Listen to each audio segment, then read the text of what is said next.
মুগ ডালের এই পুরি রেসিপিটা আগে কি কখনো তোমরা বানিয়েছো? না বানালে বানিয়ে নিতে পারো। ভীষণই ভালো হয় খেতে। বাচ্চা থেকে বড় সবাই কিন্তু বেশ পছন্দ করবে।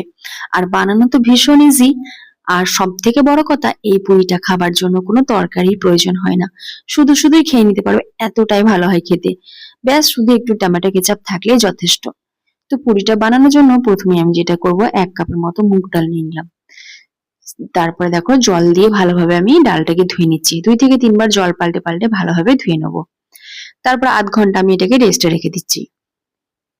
তো ডালটা দেখো ভালোভাবে কিন্তু ভিজে গেছে, একদম নরম হয়ে গেছে। এরপর একটা মিক্সির মধ্যে আমি ডালটাকে ছেঁকে ছেঁকে তুলে নিচ্ছি দেখো। তো সমস্তটা দেওয়ার পরে আমি এখানে যেটা করব, 2টোর মতো কাঁচা লঙ্কা দিয়ে দিলাম, আর দিয়ে দেবো কিছুটা আদা কুচি, আর অল্প পরিমাণে একটু জল দিয়ে দিলাম, দিয়ে ভালো করে একটা মিহি পেস্ট বানিয়ে নিয়েছি দেখো। তো ভালোভাবে পেস্টটা বানানো হয়ে গেলে একটা বোলের মধ্যে আমি দেখো ঢেলে নিলাম। তারপর আমি এখানে দিয়ে দেবো 2 থেকে 3 চামচের মতো সুজি, দিয়ে ভালো করে মিশিয়ে নিচ্ছি। সুজিটা দিয়ে ভালোভাবে মিশিয়ে নিচ্ছি দেখো। তারপরে যেটা করব, এটাকে আমি কিন্তু 10 মিনিটের মতো রেস্টে রেখে দিচ্ছি।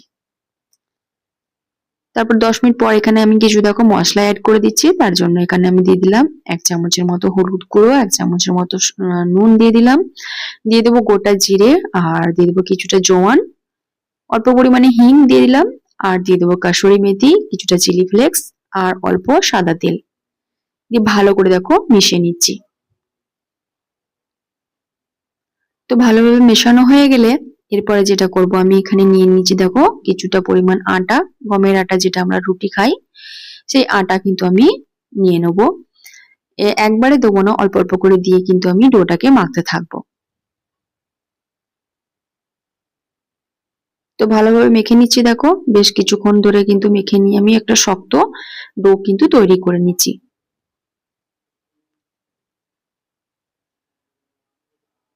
তো আটাটা কিন্তু আমাদের ভালোভাবে মাখা হয়ে গেছে। আমি কিন্তু আরো 10 মিনিটের মতো ঢাকনা দিয়ে রেখে দিলাম। তারপরে ছোট ছোট করে আমি লেচি কেটে নিচ্ছি দেখো। এরপরে আমি কিন্তু পুরিগুলোকে বেলে নেবো। আমি একটু আটা দিয়ে বেললাম, তোমরা চাইলে কিন্তু সাদা তেল দিয়েও বেলে নিতে পারো। তো একইভাবে সমস্ত পুরিগুলোকে আমি কিন্তু বেলে নিচ্ছি। তো সমস্ত পুরিগুলো কিন্তু আমাদের বেলা কমপ্লিট হয়ে গেছে। এরপর তেলটাকে গরম করে ভেজে নিলেই কিন্তু আমাদের রেসিপি একদম রেডি। মিডিয়াম টু হাই ফ্লেমে কিন্তু আমি এগুলোকে ভেজে নিচ্ছি দেখো।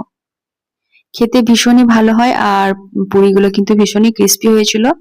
গরম গরম খেয়ে কিন্তু ঠান্ডা হয়ে গেলে কিন্তু এর টেস্টটা একদম ভালো লাগে না। তো সমস্ত পুরিগুলোকে আমি ভেজে তুলে নিচ্ছি। তো তোমরা কিন্তু বাড়িতে অবশ্যই বানিয়ে আমাকে কমেন্টস করে জানিও কেমন লাগলো তোমাদের। আর নতুন বন্ধুরা অবশ্যই চ্যানেলটিকে সাবস্ক্রাইব করে দিও।